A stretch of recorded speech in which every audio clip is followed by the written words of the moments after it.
Aujourd'hui, je vais vous parler du 7e numéro d'Instant de Belgitude que je vous ai concocté qui s'intitule Y a-t-il une continuité génétique en Belgique? Alors dans cette vidéo, je vais vous prouver que contrairement aux messages gauchistes ambiants et nauséabonds, non, la Belgique n'a pas été une terre de brassage ethnique et que le fantasme d'une terre belge toujours métissée chez les gauchistes est là pour justifier la fin de notre civilisation, la fin de notre patrie. Et qu'est-ce que le métissage, me diriez-vous? Selon le Larousse.fr, je cite, union féconde entre hommes et femmes d'origine ethnique différente.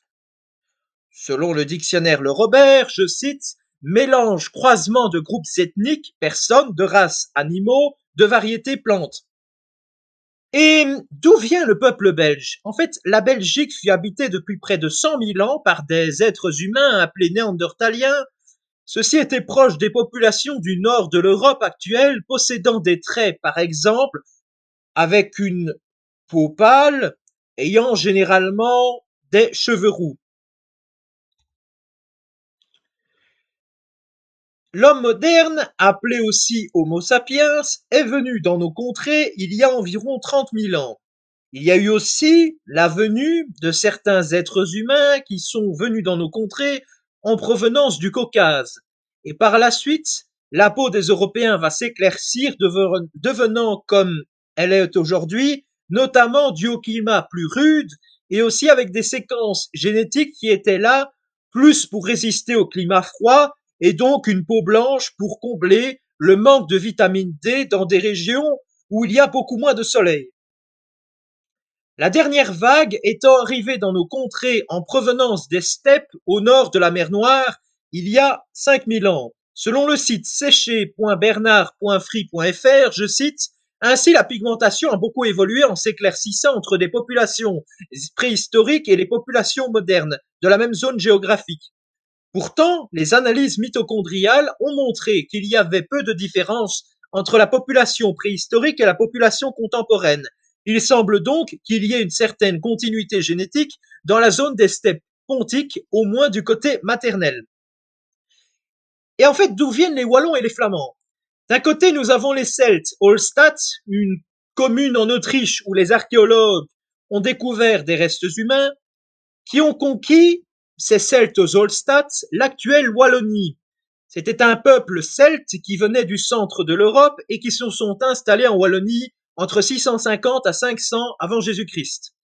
Et puis il y avait les Celtes de l'Athènes qui se sont installés en Flandre et plus tard en Wallonie, détruisant la culture celte de Olstadt. Civilisation de l'Athènes qui s'étendit de l'actuelle Irlande jusqu'à la Roumanie. Non, l'Athènes qui tire son origine du site en Suisse où a été découvert des restes humains. Cette querelle entre Wallons et Flamands est stupide, les Wallons comme Flamands étant celtes dans les deux cas. Ce n'est seulement qu'à la fin du 5e millénaire avant Jésus-Christ que la Wallonie fut colonisée par les agriculteurs. Dans ses commentaires sur la guerre des Gaules, Jules César expliqua en parlant des peuplades celtes de Condruse et des Éburons et d'autres difficilement identifiables qu'elles venaient de la Germanie, ou Germanie en latin. Et ce ne sont pas, en passant, les peuplades les plus basanés de la terre. Plus tard, Tacite parlera pour les Nerviens, d'origine germanique, une autre tribu celte sur le territoire belge. Ceux-ci peuplaient un territoire entre le Brabant wallon jusqu'à l'ouest de la Dyle. Pourtant, quand Jules César parle de Germanie ou Germanie, il parlait plus de géographie que d'ethnie. Pourtant, les Celtes se trouvaient de part et d'autre du Rhin. En 109 avant Jésus-Christ, les Cimbres et les Teutons s'étaient établis entre la Sambre et la Meuse. Nous avions le peuple ménapien dans le Hainaut, les Éburons étaient dans la province de Liège, les Trévires étaient localisés quant à eux dans le sud de la province du Luxembourg, leurs frontières allaient jusqu'aux sources de la rivière de l'Ourthe occidentale et de la Sûre. Nous avions les Rèmes dans les territoires de la basse Semois. Les Gallo-Romains avaient mis en place une politique matérielle, religieuse et linguistique, et donc il n'y avait pas eu de métissage, et de toute façon, les Italiens de l'époque étaient des Blancs comme nous. Les Romains étant issus des peuples des steppes comme nous, mais pour eux ce fut entre 2500 et 900 avant Jésus-Christ qu'ils arrivèrent en actuelle Italie. Déjà à l'âge du fer, les Romains avaient un génome très proche des populations de la Méditerranée actuelle. Les invasions barbares eurent lieu entre la fin du IIIe siècle et la fin du Ve siècle de notre ère. Un de ces peuples barbares issus des invasions va s'installer dans l'actuelle Belgique, ce sont les Francs. Selon le site Eupapédia et l'enquête qu'ils ont menée, près de 40 à 45% des individus masculins dans le territoire de l'actuelle Belgique portent des gènes d'origine germanique, tandis que du côté de la côte flamande, il y a de l'ADN saxon et viking. D'après l'enquête citée précédemment, nous aurions en Flandre 25% de gènes germaniques et en Wallonie 22%.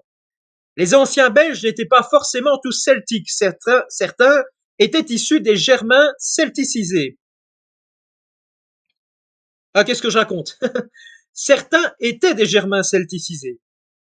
Aussi bizarre que cela puisse paraître, il se pourrait qu'au niveau génétique, la Wallonie soit plus germanique que la Flandre, car les Wallons posséderaient 67% d'ADN germanique d'Europe du Nord, même si la majorité de cet ADN germanique est d'origine franque. L'ADN flamand, à 56%, quant à lui, étant plus issu de la fusion de l'ADN danois et saxon. Concernant les Celtes de l'Athènes, l'ADN est présent à 16% chez les Wallons et en Flandre à 10%. Les Wallons, dans leur ADN, 2 à 4% de gènes italiennes et sud-européennes.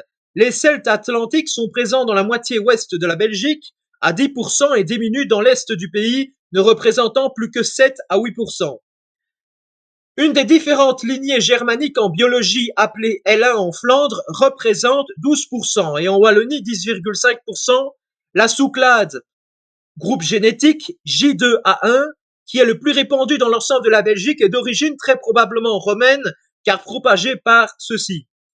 Bref, le patrimoine génétique de la Belgique et de l'Occident n'a pas bougé depuis 5000 ans, même si il a pu peut-être avoir à la marge quelques métissages, mais évidemment pas du tout significatifs en nombre, de même pour quelques échanges culturels à la marge.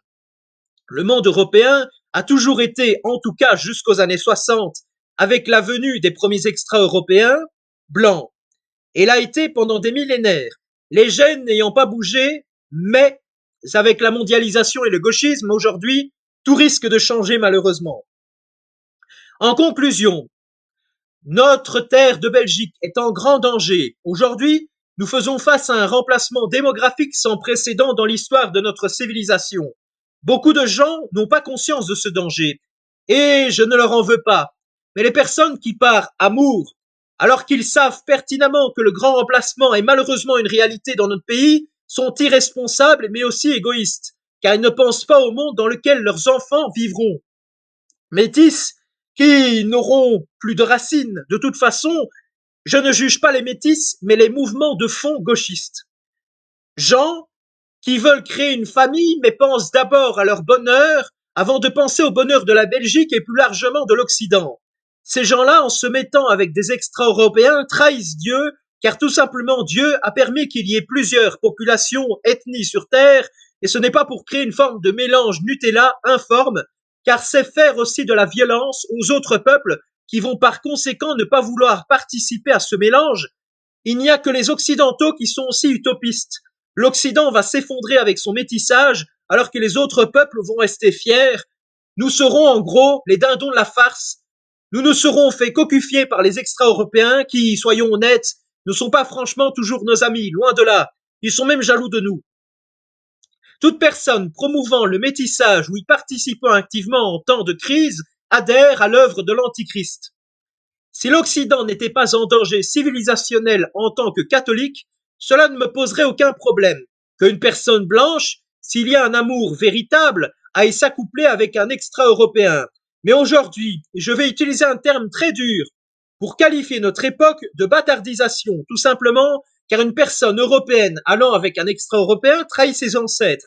Et c'est comme si, au lieu d'aller avec une personne de son peuple, donc comme dans une union d'un mariage, cette personne trahirait son peuple, comme si c'était sa conjointe, et allait voir ailleurs, avec une extra-européenne. ou un extra-européen, et aurait des enfants illégitimes. Voilà d'où vient le terme de bâtardisation. Terme très difficile à entendre pour certains, mais qui est là pour secouer les puces de beaucoup de gens, car vaut mieux être dans une mauvaise polémique que d'être inconnu et d'être spectateur de l'histoire.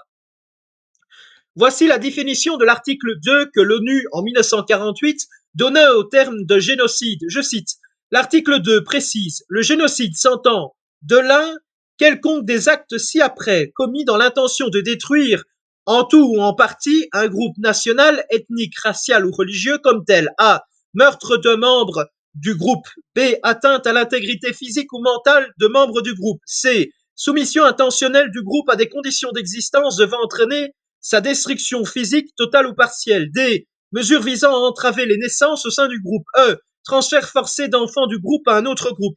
Dans le cas de la Belgique actuelle et en Occident, nous avons aujourd'hui des meurtres, du djihad au quotidien, visant exclusivement des blancs et rarement l'inverse, donc des meurtres racistes. Donc la première condition est actée. De même pour la seconde condition. Concernant la troisième condition, en effet, aujourd'hui en Belgique, il y a une soumission de plus en plus forte face aux extra-européens. Concernant la quatrième condition, il y a une entrave des naissances, notamment malheureusement due au métissage, de plus en plus fréquent. Métissage aussi qui arrive souvent, malheureusement, par des viols de la part des extra-européens. Mais la cinquième condition, heureusement, à l'heure actuelle, n'a pas été actée. En conclusion, nous faisons face actuellement à un génocide silencieux, car aucun Belge de souche ne se doute de ce qui va lui arriver, à la différence de l'Holocauste où ce fut un génocide industriel. En tout cas, à très bientôt pour une prochaine vidéo. Je vous souhaite une bonne soirée ou une bonne journée. Que Dieu vous bénisse, que Dieu vous garde, que Dieu sauve la Belgique, que Dieu sauve l'Occident. Et en tout cas, à très bientôt pour une prochaine vidéo. Et aussi, vive le roi, ne l'oublions pas. À très bientôt pour une prochaine vidéo.